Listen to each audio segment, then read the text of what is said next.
本日は材料3つ、豆乳プリンを作ります。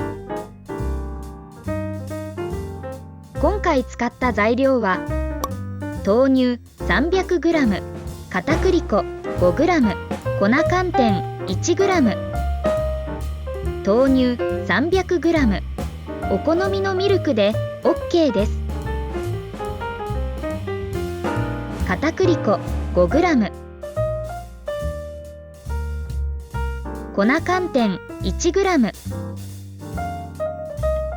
加熱する前によく混ぜ合わせます。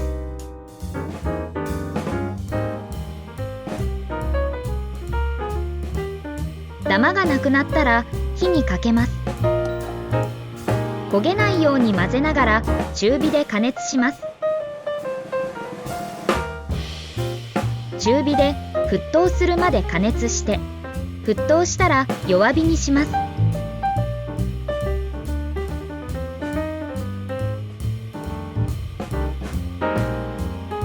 沸騰したら弱火にして2分加熱します。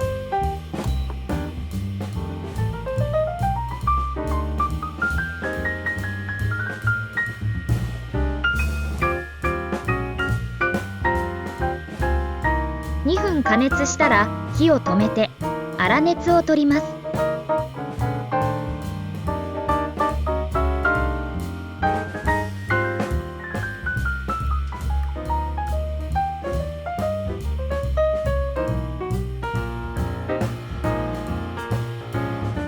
あとは冷蔵庫で冷やしたら完成です。